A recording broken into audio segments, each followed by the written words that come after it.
Antwon, Phat, and you're watching the Easy Corner. Tune in. Number one team in 4A, sitting next to the guard, Antwon Phat. What's up, bro? What's up, man? Bro, you guys are 18-3, haven't lost in the city. One more game, right? So that's your senior night. So how is it gonna feel knowing that this is your last regular season game in a Jack Yates uniform?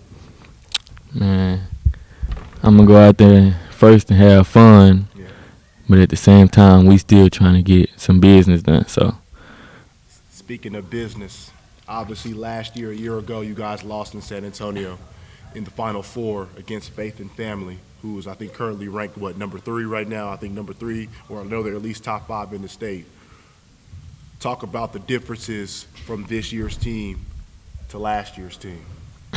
last year's team, we had a couple of missing pieces, some downfalls during the game, but this year we have a lot of backup, and it's like any person on the team can be a starter, and we just got better, and we got some more bigs that can help us around the boards. Talk about your game, particularly this season, because, I see the athleticism has gotten better and elevated each and every year, and then all of a sudden your scoring is improved. So, talk about what paces that you made to get better in your game.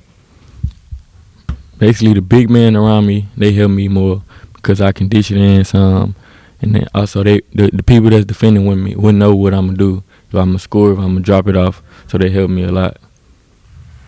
Talk about your new teammates. Of course, you got Chooks, Allen, Ruben, DB, Elijah Elliott. Just talk about the cohesive unit at Jack Yates and what you guys are really trying to accomplish this year. First, everybody was just worrying about the 100-point streak, but me mainly, I was just trying to get back to the state championship. But right now, we all on the same track since we got that out the way. Nobody want to get big-headed. So talk about that 100-point streak, because what is it, 17 consecutive games or 16?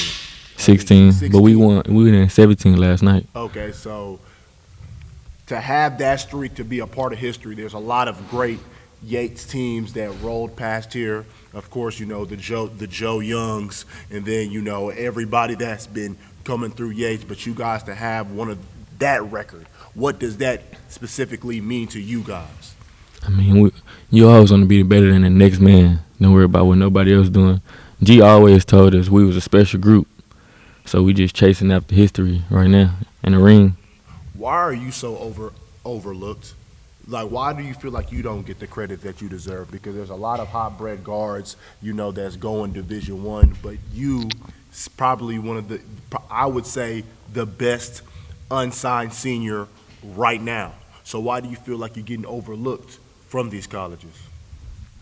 It's all about, I think it's all about who you know and the right places and all that, but I am. But the only thing I would say is that I'm shocked because you sat here in literally every school that you've went to, or ever since you've been at Yates, it's been nothing less than a regional final or a state championship. You are a proven winner.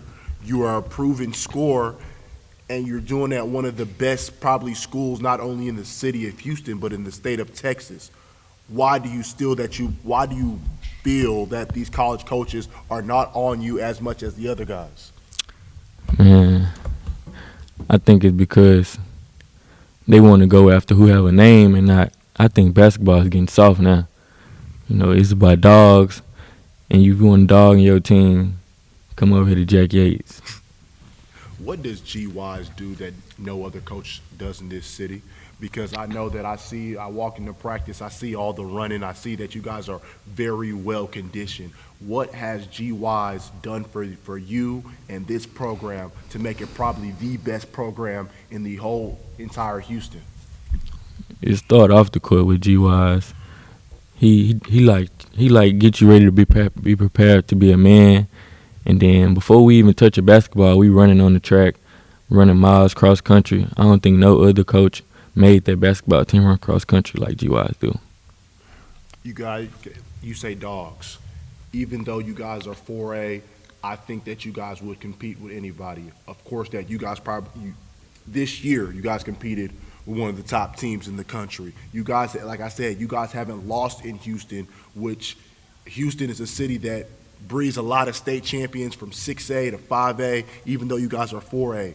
Why are you guys still the best out of any competition? Like, it doesn't matter the competition. It can be nationally ranked, it can be city ranked, it can be state ranked. Why do you guys always step up to that challenge? I mean, it's like a different breed. Like everybody, every time they step on the court, they ready to prove themselves.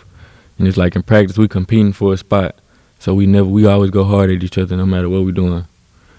As time is winding down as a Jack Yates Lion, what do you think the legacy that you leave behind? Because at the end of the day, like I said, you've been here for 3 years. Like I said, regional final, semifinals in a state championship. And people can't even sleep on your freshman year when you went to Marshall. You went to state. So practically, you've been a winner every year. But I want to say, at Jack Yates, what is your legacy here? Right now, I'm trying to go no more losses. I'm trying to just bring everybody in the school with me and everybody around me, my neighborhood, just come show their support. And a lot of laughs around here. We talked about it in the last interview. Your brothers, 3 of them have been to the state championship, but they have all came up short. What is your brothers actually telling you, the Robinson twins and Mr. Anthony Norman? What are they telling you to make sure that you accomplish something that they didn't accomplish? I just be in the gym with them mostly, the twins. I work out with them, run open gyms with them with their team, and they always just telling me keep my head up. They watching, so they just give me some motivation.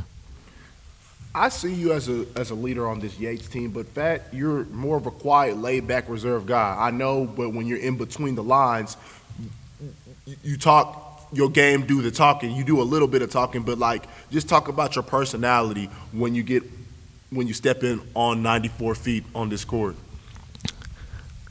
I be having friends on the other team sometimes, but when I step on the court, that don't mean nothing because at the end of the day, they're gonna try to go at me. So why not go back at them? And I'm not gonna talk too much because I like to hoop, like focusing and locking in on what I'm doing and getting my teammates together. This summer, you obviously went from Coos Elite to the EYBL circuit to Houston Hoops. For you, what do you feel that did for you personally? You seeing literally the best of the best around the country playing on the highest level in the country. What did that do for your game, and just how did that help you coming into this season? I mean, it was a great experience and the atmosphere, but some of the guys that was out there nationally ranked, when you actually get in them 94 feet, it shows how soft they is and what they've been playing against. Kids these days don't really emphasize the defensive end, but I feel like that's what your game starts with. I feel like that's what you pride yourself on.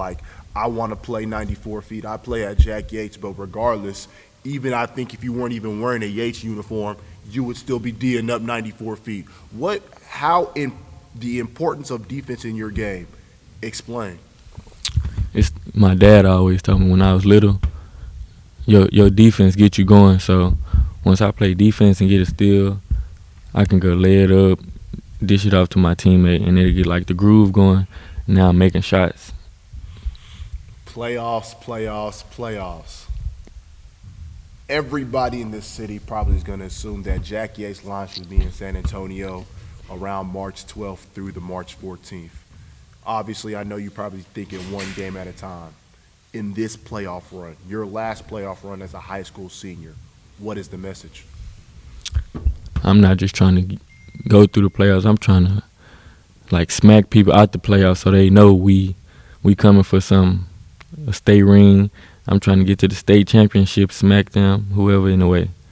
But as the leader of this team, what are you telling these guys that really haven't been there? Because at the end of the day, you've added major pieces. You've added big pieces that hadn't been here before. And some of them, like I said, they really haven't been here before because I would say you didn't have your whole team when you played Mount Verde Academy. So this is a different breed. So what are you telling the new guys? Because at the end of the day, You don't have time left. You don't.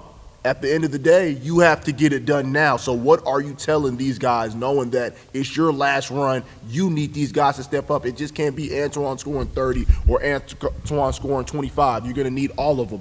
What do you say to that? I mean, everybody.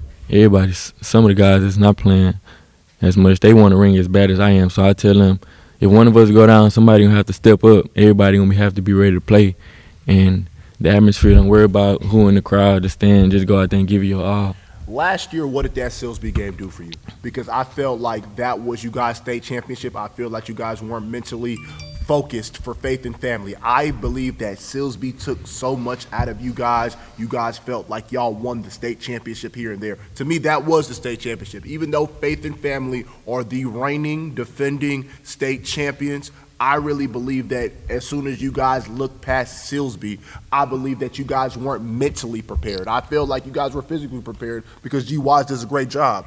But can I say that I'm accurate after that Silsby game took a lot of out of you guys heading into San Antonio? I mean, most people said that, but some of the guys wasn't locked in. They haven't been there, and I guess they was letting the social media and the crowd get to them. So at that point, it was nothing. Like, if I say something, they'll kind of still be off track. Like, I'll be like, if they don't got it now, then they won't get it later on.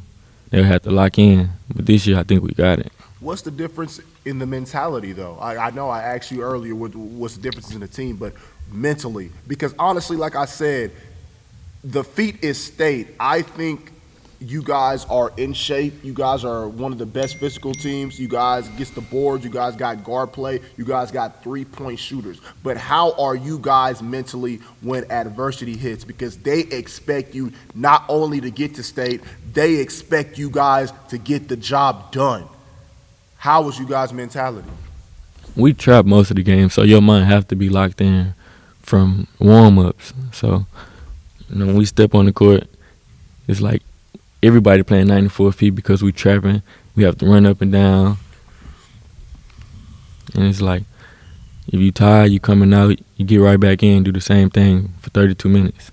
I want you to give these fans, the Easy Corner fans, what is a typical day at Jack Yates practice? Because at the end of the day, I feel like I said, I call you guys 32 minutes of hell. That's what I would say, 32 minutes of hell. How was the practices? Because at the end of the day, not only is your starting five solid, you probably got guys off the bench that can start at other schools, 4, 5, 6, 4, 5, 4 or 5A, 6A, or private school. They probably can be starters, but they choose to take a role to get to a state championship. How is that mentality starting in this gym that we're speaking in? Practice are like games at Jack Yates. Like, everything we do consistent running. Everybody locked in on what they're supposed to be doing, and nobody get attitude. And it's like we all a family. We're not just teammates. We like family. How do you believe that these new pieces have gelled in? Because at the end of the day, like I said, you guys are deep. You guys probably got guys that can go anywhere and be the man. So how do you, in your opinion, how have they locked in this year? Like, as in gelled with the old guys, with the mixture of the new guys? Well, he's not old, but he's new. Like Latrell, he like left at the beginning, but he didn't know as much like the plays. So now he coming back, he getting back better, and Chooks and Allen catching on, and Elijah transferred, so he running with us now, and it's like everybody clicking on the right track. We getting better every game. Knowing that, I would say a guy like, let's talk about one of your teammates, Ruben. He's a guy that's obviously, one of the best guards in the city, along with yourself. Competing against a guy like that every day in practice, even though I know that you guys go way back, I already know, we know the Coos elite history, but knowing that, you guys like you, him, and I would throw in DB, Mr. Darryl Brown in there, knowing what you guys have overcome together, and this is you guys' last run. Because honestly, if you guys make it to March, this can be your last time playing together. What do you say to those guys right there, knowing that you damn near played a whole school and summer season with them for the last 2-3 years. What do you guys ever talk about that? Yeah, we talked about it. Sometimes we just like when we compete against each other, it's like a lot of fight, like everything you got, because we know what we want to be and what the team want to be, and what everybody else want to see us be. So we just give it our all, and they feed off our energy. One thing I want to talk about that I need to probably emphasize is these Jack Yates fans. Everybody in Third Ward comes out to support. You guys are literally the paparazzi when y'all walk in. Like everybody could say, like, oh, it's in Third Ward. Y'all their professional. Y'all their professional team. Talk about what these fans meant to you guys over the years. I mean, it feels good because they treat us good on and off the court. Ask us if we need anything. They like a family. Like the whole Jack Yates program is like a big family, from the teachers, administrators, principals, everybody. It's been a while since Mr. G. Wise won a state championship.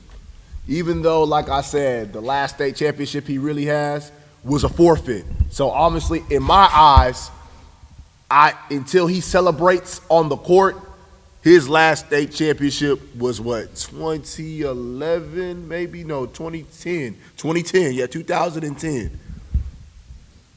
I don't know if he speaks about it as much, but what would this state championship mean to him specifically? Because obviously, it would be a whole nother decade since he won a state championship. Me and G have a close bond, and me and him talk about it. We talk about the ring. We talked about it last year, summer, and we just on another track right now, trying to get there, get everybody in the right spot, and I think it's gonna mean a lot to him. Why do you believe you're one of the best players in this city? Because at the end of the day, I talk to you all the time. You say that there's no top five for me. I'm the number one guy in the city playing with the number one team in the city. Why do you believe that? There's nothing you can't say I can't do on the court. I play defense, I block shots, I get steals, rebound, score, pick up 94 feet. Nobody else in high school or around the country is doing that. In the class of 2020, who are guys that you see that are dogs and competitors? I already know that you got one on your team, but other than your teammates at Jack Yates, other guys in your class, who are guys that you believe that you have built respect for, and those are guys that you know that you could compete with or compete against? I'm going with my dog, Bray, Braylon Bush out of Silsby, of course. Okay. Justin Hill, Justin Hill, man. That's another unsigned senior, man. Tremont, Tremont Mark, okay. LJ. LJ. That's about it. I don't know too many guards because, like, I don't even know who I'm playing. I just go at them. What's your boy Jahari? Oh, yeah, J Long. J Long and DA. I was like, Jahari and DA. Let's talk about Kuz, because at the end of the day, like, I know you didn't play for him this year, but I know you and PJ are still close. I know that you still have that Kuz relationship. What did Kuz do for you through your maturation process, not just as a basketball player, but as a man? Because you guys came into shocking the world when y'all were 15, shocking the city at 15, knocking out teams like the Houston Defenders, knocking out teams like Basketball University, even knocking out teams like the Houston Hoops at 15. What did he teach you to, just to embrace the moment? Like, how much of an effect has he had on your life? It was great because we hung out a lot. Like, everybody hung out outside of basketball. It's not about basketball. It's deeper than basketball. And, like, some people don't have that connection with their coaches or their teammates to, like, if you get on the court, it's like the same feeling. But some others, they get on the court and they arguing. We can get on the court, mess up, and be like, it's cool, and just bounce back from it. If we lose, we're going to bounce back, or we're going to get in the gym and work even harder. I want you to talk about your family, because at the end of the day, like this, I'm the easy corner. I'm a family-oriented guy. Knowing that, you come from one of the best basketball families in the city of Houston, And you got parents that's always cheering for you. Talk about what they've meant to you. What not just as we all see Fat Norman, the basketball player, but they see Fat Norman the person and Fat Norman the man. Talk about that. If you know me outside of basketball, I'm chill, I'm funny. I kind of isolate myself sometimes, but I'm still gonna interact with the people that I know is there with me. And my mom, she was a basketball person. Every time I walk somewhere, people say, "Boy, your mama was cold, this and that." But I never seen no footage, so I be saying, "You not good." You gotta see tape these days. Yeah. Then my brothers, we compete, argue, and fighting, but we be going at each other. Then at the end of the day, we go out to eat. After a long day of competing, call mama. She'll say, "I know my son was kicking y'all, but it just feel good, man." Everybody, I have a lot of support. I want to ask a question now that I'm back on the Easy Corner. It's been a month since I put out an episode, by the way. Follow at Easy_Corner1 on Twitter and Easy Corner on Instagram. I don't know if you're a Kobe Bryant fan. I don't know. But as a basketball player from afar, what did Kobe Bryant mean to you? Kobe, Kobe was a family person, a business person.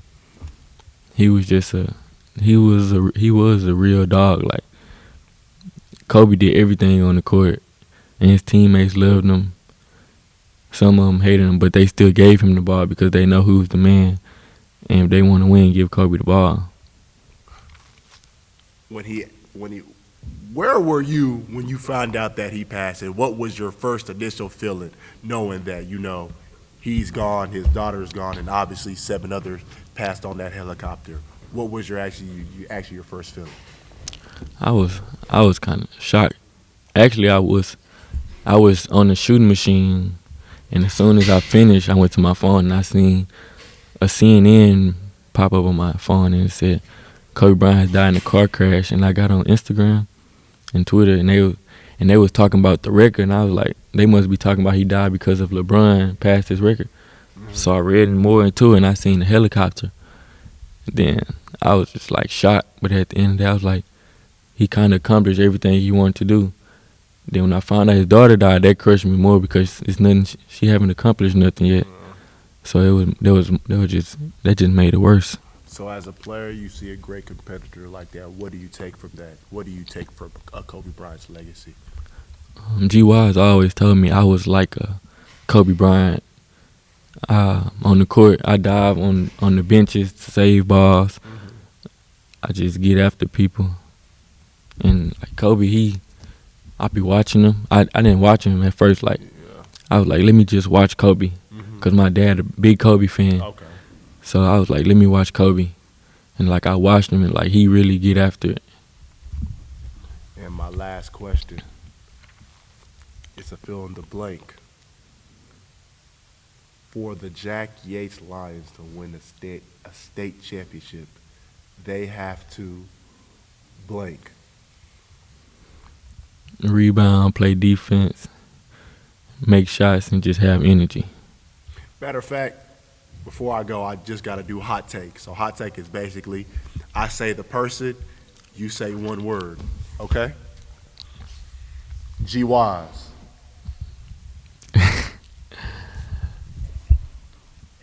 G. Wise? Yeah. Business. Reuben Jones. Flashy. Braylon Bush. Dog. Trayvon Martin. Harden. Justin Hill. Damian Lillard. Jahari Long. Jahari. Like a Lou Williams. Jahari's Lou, but Jahari's a passer. How is he Lou? Yeah, he got some dimes, but in go mode, here you go. Jack Yates Lions. State champions. Easy Corner. Family. That's what it is. I am Matthew Ezerike, the Easy Corner. Don't forget to subscribe on YouTube at the Easy Corner. Follow on Twitter, Easy_Corner1. Also follow on Instagram, The Easy Corner. I'm at Jack Yates Lions. I'm with Antwon Norman from the Jack Yates Lions. He said they're going to state for unfinished business. I'll catch y'all next time.